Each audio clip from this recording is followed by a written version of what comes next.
ত্রিপুরার ইতিহাসে প্রথম আন্তর্জাতিক বডি বিল্ডিং প্রতিযোগিতায় ব্রোঞ্জ জয় করল রীতা নাগ।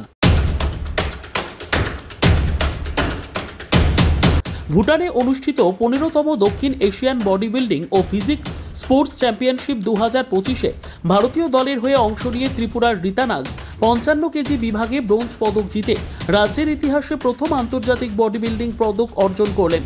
শনিবার অনুষ্ঠিত এই প্রতিযোগিতায় রীতা নাগের এই কৃতিত্ব গোটা রাজ্যের জন্য এক ঐতিহাসিক মুহূর্ত। তার এই সাফল্য রাজ্যের নারী ক্রীড়াবিদদের কাছে নতুন প্রেরণা হয়ে উঠবে বলে মনে করছেন ক্রীড়া বিশ্লেষকরা। এই গুরুত্বপূর্ণ তথ্য ভুটান থেকে জানিয়েছেন Tripura body builders and fitness অ্যাসোসিয়েশনের সভাপতি তনয় দাস।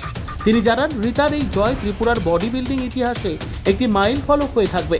ভবিষ্যতে রাজ্যের আরও প্রতিভাবান যুবক যুবতী আন্তর্জাতিক মঞ্চে নিজেদের মেলে ধরবেন বলে আশা করা যায়।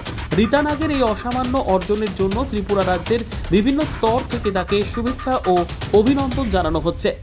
Bureau report, KCP live.